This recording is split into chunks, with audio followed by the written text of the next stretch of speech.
Selamat datang di Glory Story teman-teman semua.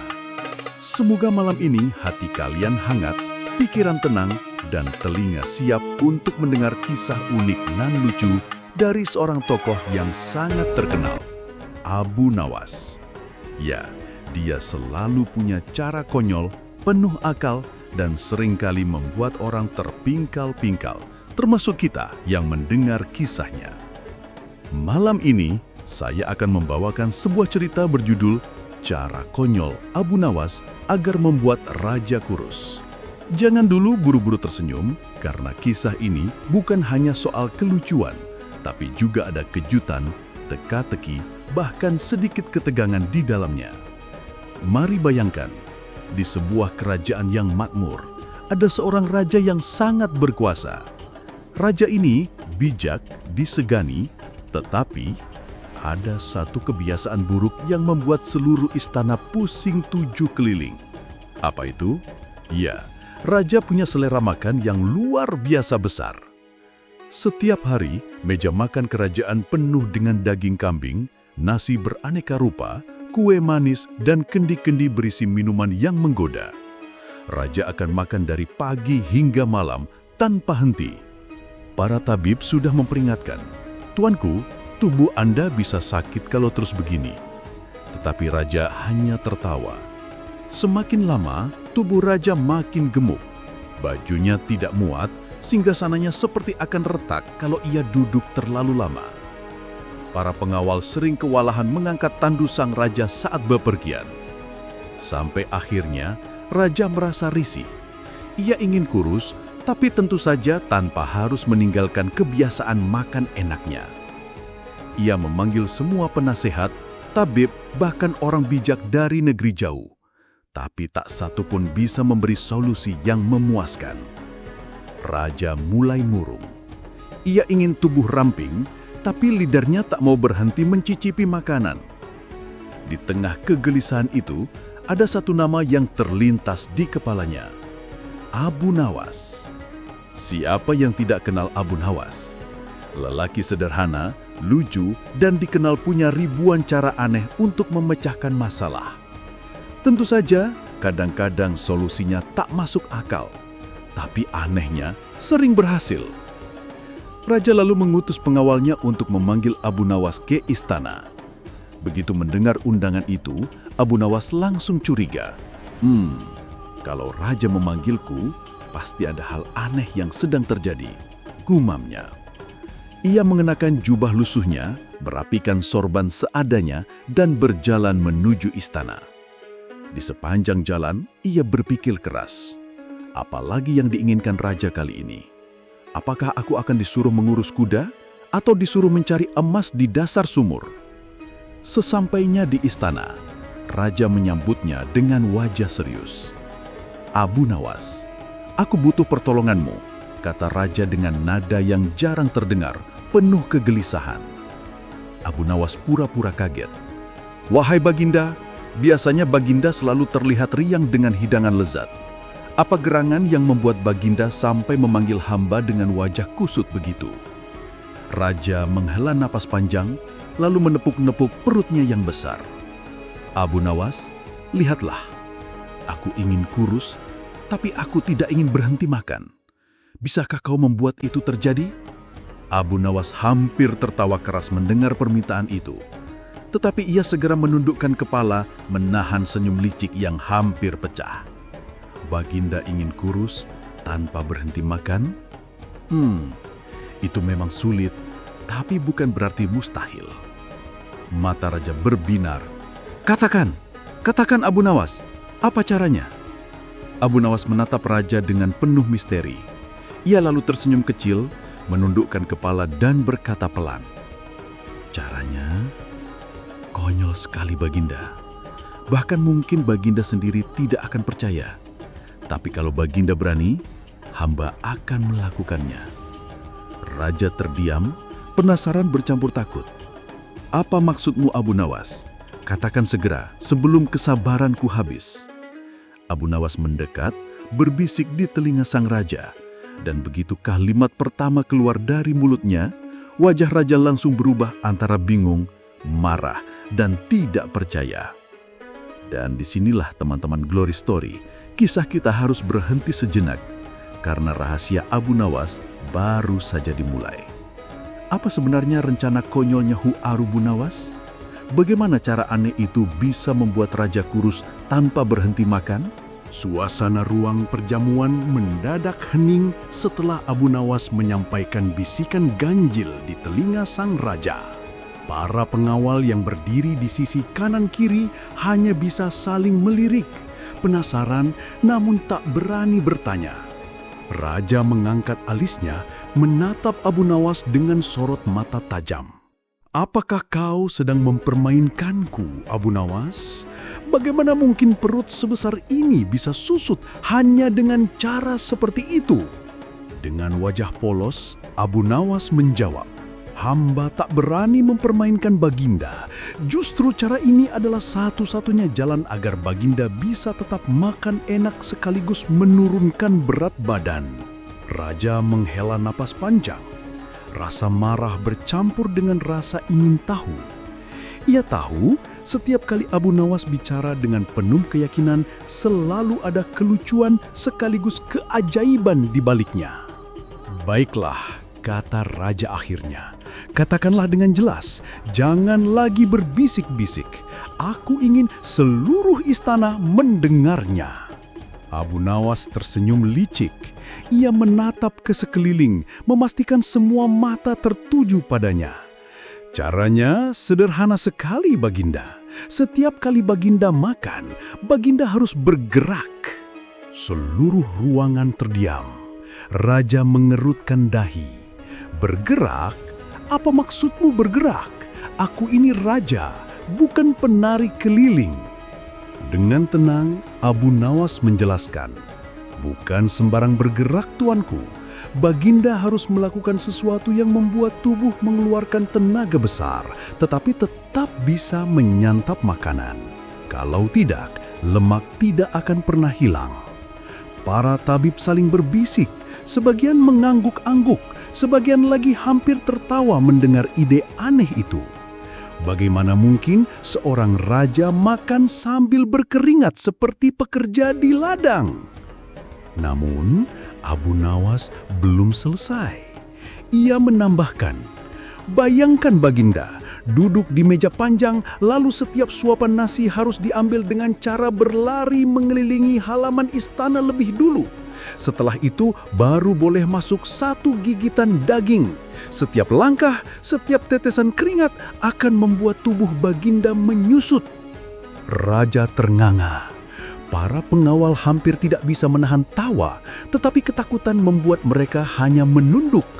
Bagaimana mungkin raja disuruh berlari mengelilingi halaman istana hanya untuk satu suap? "Kalau begitu, aku akan kelaparan di tengah jalan," teriak raja. Abu Nawas mengangguk, tersenyum penuh arti.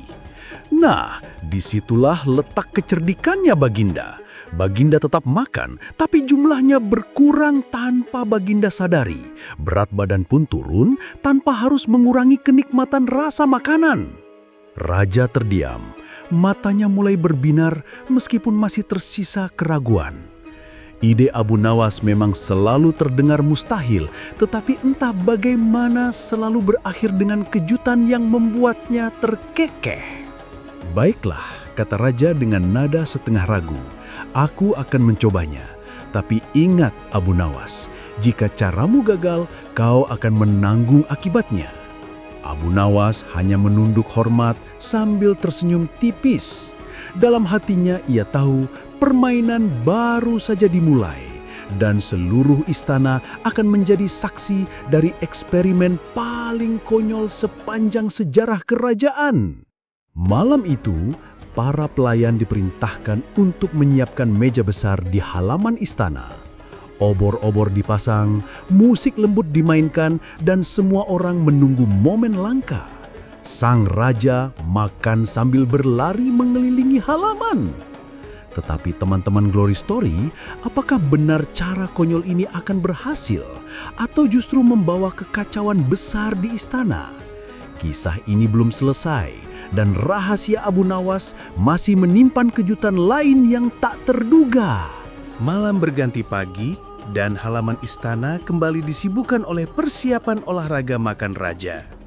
Para pelayan menata meja besar, kali ini dengan lebih banyak hidangan karena sang penguasa merasa lapar sejak bangun tidur. Namun, di sudut halaman, Abu Nawas sudah menunggu dengan senyum misterius. Ia tampak membawa selembar gulungan kertas, seakan-akan berisi aturan baru yang belum pernah disampaikan sebelumnya. Saat raja muncul, sorak-sorai menggema. Para dayang menutup mulut, menahan geli, sementara prajurit berbaris rapi sambil memandang penuh harap akan tondonan segar. Raja melangkah dengan wajah angkuh, meski tubuhnya masih terasa pegal akibat percobaan hari pertama. "Abu Nawas," ujar raja sambil menghela nafas berat. "Cara kemarin membuatku hampir pingsan.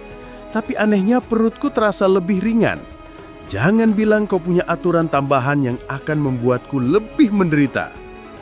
Abu Nawas menunduk, lalu membuka gulungan kertasnya. "Ampun Baginda, hamba khawatir metode sebelumnya belum cukup. Maka hamba tambahkan satu syarat penting. Sebelum berlari, Baginda harus menimbang makanan dengan tangannya." Raja mengernyit. "Apa gunanya menimbang? Aku ingin makan, bukan berdagang di pasar." "Justru itu tuanku," jawab Abu Nawas cepat. "Setiap kali Baginda hendak menyantap daging atau kue, Baginda harus mengangkatnya tinggi-tinggi lalu menahan sebentar sampai tangan terasa berat. Dengan begitu, lengan Baginda ikut berolahraga." Tawa kecil mulai terdengar dari barisan pelayan. Bayangan raja mengangkat paha kambing seperti barbel sungguh menggelitik hati. Raja melotot ke arah mereka, membuat semua buru-buru menunduk. "Baiklah," gumam raja, "aku akan menuruti aturan gila ini. Tapi kalau hasilnya tidak memuaskan, Abu Nawas, kau yang akan kumasukkan ke penjara." Dengan enggan, raja memulai percobaan hari kedua. Ia mengangkat sepotong roti gandum setinggi kepala, wajahnya memerah karena menahan. Setelah beberapa detik, ia berlari mengitari halaman, lalu kembali untuk menggigit roti itu. Pemandangan itu membuat seluruh halaman istana berguncang oleh tawa tertahan. Raja yang biasanya gagah, kini terlihat seperti seorang petani yang sedang memeras tenaga demi sesuap makanan. Putaran demi putaran berlangsung. Raja mengangkat paha ayam, menahan nafas, lalu berlari terbata-bata. Sesekali ia hampir terjatuh, namun semangat untuk menelan makanan kesukaannya membuatnya tetap bertahan. Setelah 5 kali mengulang, tubuh raja basah oleh keringat. Nafasnya terengah, wajahnya pucat, namun ia merasa ada perbedaan. "Aneh," katanya sambil menyeka peluh. "Perutku mulai terasa lebih kencang. Aku bahkan tidak sanggup melahapnya semua seperti biasa." Abu Nawas tersenyum penuh kemenangan. "Itu tanda bagus tuanku. Tubuh sedang belajar membakar simpanan lama yang tidak diperlukan." Raja menatap Abu Nawas lama-lama. Rasa jengkel, malu, dan kagum bercampur menjadi satu. "Kau memang licik, Abu Nawas. Aku seperti dipermainkan, tapi hasilnya benar-benar kurasakan." Hari itu ditutup dengan tawa panjang. Para pelayan bergembira, para pengawal saling berbisik, dan raja, meskipun murka, tidak bisa menolak kenyataan bahwa cara aneh itu membawa perubahan nyata. Namun sahabat Glory Story, perjalanan ini belum berakhir loh. Abu Nawas masih menyimpan jurus pamungkas, sebuah metode konyol terakhir yang akan menentukan apakah raja benar-benar menjadi kurus atau malah menyerah sebelum waktunya. Fajar menyingsing dengan cahaya keemasan yang menembus sela-sela jendela istana.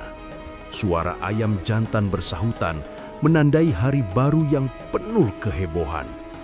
Di halaman utama, meja makan sudah berdiri megah, dipenuhi aneka santapan lezat yang biasa menjadi kegemaran raja. Namun, kali ini suasananya berbeda. Alih-alih duduk manis di kursi empuk, raja mengenakan pakaian ringan, lengkap dengan sepatu khusus yang biasanya dipakai saat berburu. Wajahnya menegang, campuran antara penasaran dan enggan. Para pengawal berjajar rapi, berusaha menahan tawa. Para pelayan berbisik-bisik, bertaruh dalam hati apakah raja benar-benar akan sanggup menjalani peraturan konyol Abu Nawas. Abu Nawas sendiri berdiri dengan tangan terlipat, wajahnya tenang, seolah-olah ia seorang pelatih lari, bukan penasihat istana.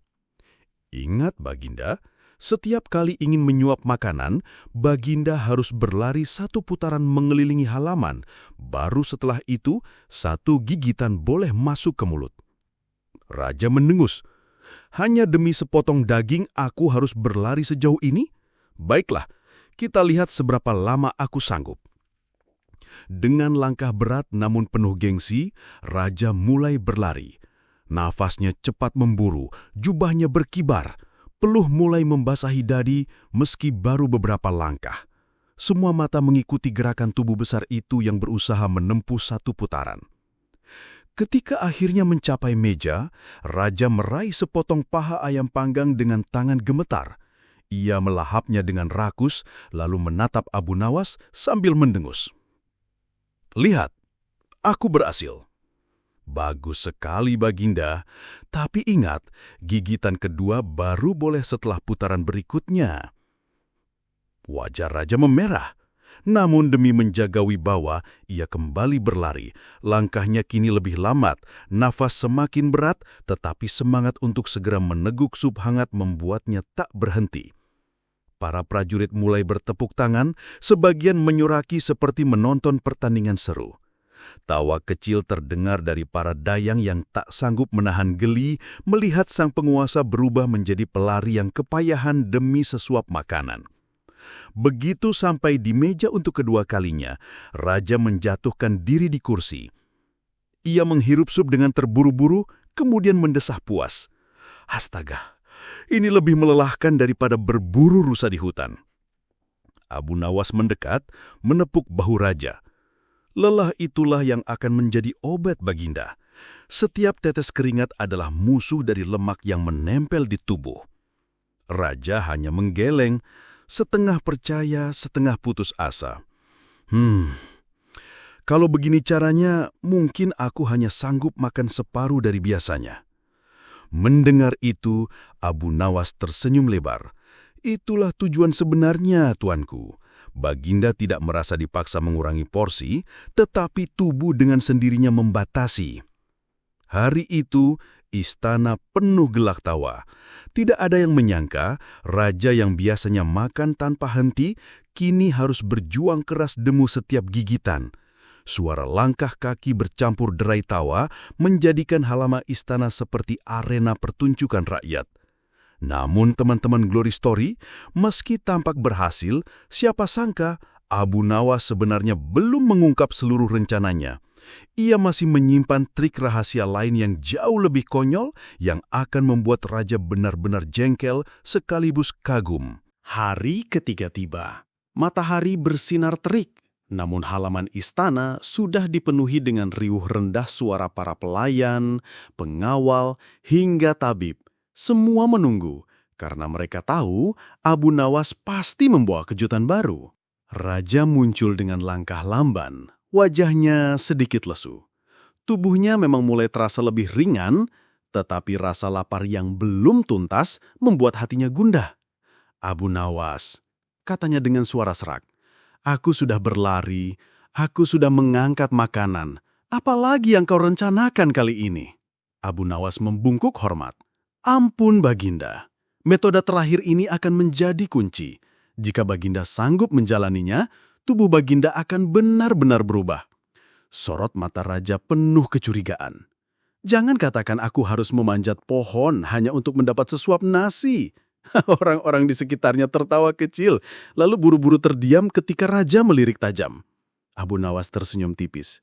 Tidak, tuanku. Kali ini lebih sederhana, tapi jauh lebih menantang. Setiap kali Baginda hendak makan, Baginda harus membuat orang lain tertawa terlebih dahulu. Kerumunan langsung bergemuruh. Ide itu terdengar konyol, tapi justru menimbulkan rasa penasaran. Seorang prajurit berbisik pada temannya. Bayangkan, raja kita bercerita jenaka hanya untuk meneguk semangkuk sup. Raja menggeram, tetapi gengsi membuatnya tidak mundur. Baiklah, Abu Nawas, aku akan melakukannya. Siapkan seorang pendengar. Kalau ia tidak tertawa, berarti aku boleh makan tanpa syarat. Abu Nawas mengangguk, lalu memanggil seorang tabib tua yang terkenal kaku dan jarang tersenyum. Inilah orang yang harus Baginda buat tertawa. Kalau ia tergelat, barulah Baginda boleh makan. Maka dimulailah pertunjukan yang belum pernah ada sebelumnya. Seorang raja mencoba melucu di hadapan rakyatnya. Ia menceritakan kisah berburu yang berakhir dengan dirinya jatuh ke lumpur. Ia menirukan suara kambing dengan wajah serius. Ia bahkan berusaha menari dengan langkah cangkeng. Awalnya, sang tabib hanya menatap dingin. Tetapi semakin lama ekspresinya mulai berubah. Bibirnya bergerak, bahunya bergetar, hingga akhirnya ia meledak dalam tawa keras yang membuat seluruh istana bergemuruh. Raja tersenyum lega, lalu buru-buru melahap sepotong buah.